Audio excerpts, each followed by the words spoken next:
നമസ്കാരം. തേടേ ന്യൂസിലേക്ക് സ്വാഗതം. പ്രണയവിവാഹം കഴിഞ്ഞ് ഭർത്താവിന്റെ വീട്ടിലെത്തി ഒരാഴ്ച കഴിഞ്ഞില്ല, കെട്ടിയവന്റെ മരിച്ചുപോയ ബന്ധുക്കളുടെ പ്രേതം നവവധുവിന്റെ ദേഹത്ത് കേറിക്കൂടിയെന്നാരോപിച്ച് കെട്ടിയോളെ കൊണ്ട് മരിച്ചുപോയവർക്ക് ഇഷ്ടമുള്ള മദ്യം കുടിപ്പിച്ചു, പുതുപ്പെണ്ണിനെ വിട്ട് ബീഡിയും വലിപ്പിച്ചു, ഒടുവിൽ ഭസ്മവും തീറ്റിപ്പിച്ച് മന്ത്രവാദം നടത്തിയ കിഴങ്ങൻ ഭർത്താവും അതിനൊത്താശ ചെയ്ത വട്ട് അമ്മായിയപ്പനും കള്ള മന്ത്രവാദിയുമൊക്കെ പിടിയിലായപ്പോൾ പുറത്തു വരുന്നത് കേരളത്തെ ഞെട്ടിപ്പിക്കുന്ന ആഭിചാര കഥകളുടെ വിവരങ്ങൾ.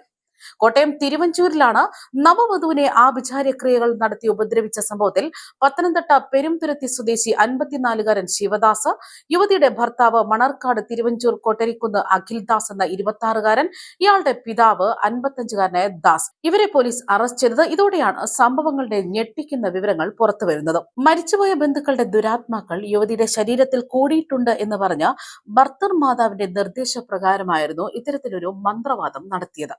ശിവൻ തിരുമേനി എന്ന് വിളിക്കുന്ന പൂജാരി കഴിഞ്ഞ 2-ാം തീയതി രാവിലെ 11 മണി മുതൽ രാത്രി 9 മണി വരെ മണിക്കൂറുകൾ നീണ്ട ആഭിചാര ക്രിയകൾ നടത്തി. യുവതിക്ക് മദ്യം നൽകിയതിന് പിന്നാലെ ബലമായി ബീഡി വലിപ്പിക്കുകയും ഭസ്മം കഴിപ്പിക്കുകയും ശരീരത്തിൽ പൊള്ളലേൽപ്പിക്കുകയും ചെയ്തു. തുടർന്ന് യുവതിയുടെ മാനസിക നില തകരാറിലായി. ഇതോടെ യുവതിയുടെ പിതാവ് പോലീസ് സ്റ്റേഷനിൽ നൽകിയ പരാതിയുടെ അടിസ്ഥാനത്തിലാണ് മണർക്കാട് പോലീസ് അന്വേഷണം നടത്തിയത്. പിന്നാലെ പ്രതികളെ പിടികൂടുകയായിരുന്നു. ഭർത്തർ മാതാവ് ഇപ്പോഴും ഒളിവിലാണ്.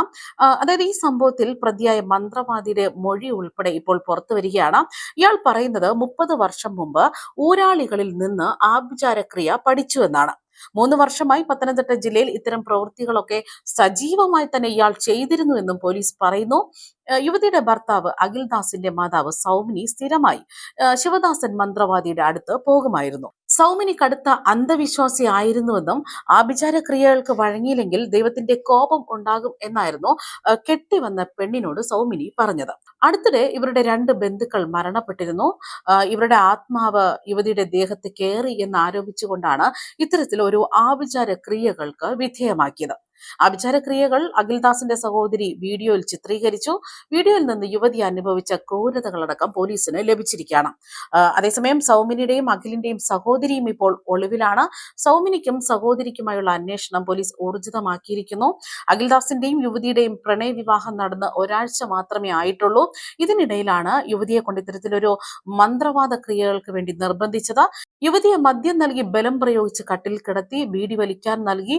ഈ ബീഡി കൊണ്ട് തലയിൽ പൊള്ളലേൽപ്പിച്ചു, ഭസ്മം തീറ്റിച്ചു എന്നാണ് യുവതി മൊഴി നൽകിയിരിക്കുന്നത്. അതേസമയം യുവതി കുതറിയോടാൻ ശ്രമിച്ചപ്പോൾ പട്ടുകൾ ഉപയോഗിച്ച് കട്ടിലിൽ കെട്ടിയിടാൻ ശ്രമിച്ചു. വീണ്ടും ഓടാൻ ശ്രമിച്ചപ്പോൾ ഭർത്താവ് മർദ്ദിച്ചു എന്നാണ് ആരോപിക്കുന്നത്.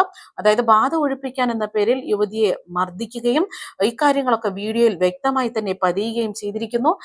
ഈ മാസം 2-ാം തീയതിയാണ് പകൽ 11 മണി മുതൽ രാത്രി 9 മണി വരെ മണിക്കൂറുകൾ നീണ്ട ആഭിചാര ക്രിയകൾ നടന്നു എന്നാണ് യുവതിയുടെ പിതാവ് പോലീസിൽ പരാതി നൽകിയത്. മണിക്കൂറുകളോളം നീണ്ട ശാരീരിക മാനസികമായ പീഡനത്തിനാണ് യുവതി ഇരയായത്. യുവതി ഇത് തന്റെ പിതാവിനോട് പറയുകയും പിതാവ് തുടർന്ന് പോലീസിൽ പരാതിപ്പെടുകയുമായിരുന്നു. മർദ്ദന വിവരം അറിഞ്ഞ് പിതാവ് വീട്ടിലെത്തിയെങ്കിലും യുവതിയെ പറഞ്ഞ് വീട്ടിൽ വിട്ടിരുന്നില്ല. പിന്നാലെ പിതാവ് തന്നെ പോലീസിൽ പരാതി നൽകിയായിരുന്നു. തുടർന്ന് ശിവദാസനെയും അഖിൽദാസിനെയും പിതാവ് ദാസനെയും ഒക്കെ തന്നെ ഇക്കഴിഞ്ഞ ദിവസം മണർക്കാട് പോലീസ് അറസ്റ്റ് ചെയ്തു. ഇതോടെയാണ് ഞെട്ടിക്കുന്ന മന്ത്രവാദത്തിന്റെ വിവരങ്ങൾ പുറത്തുവരുന്നത്.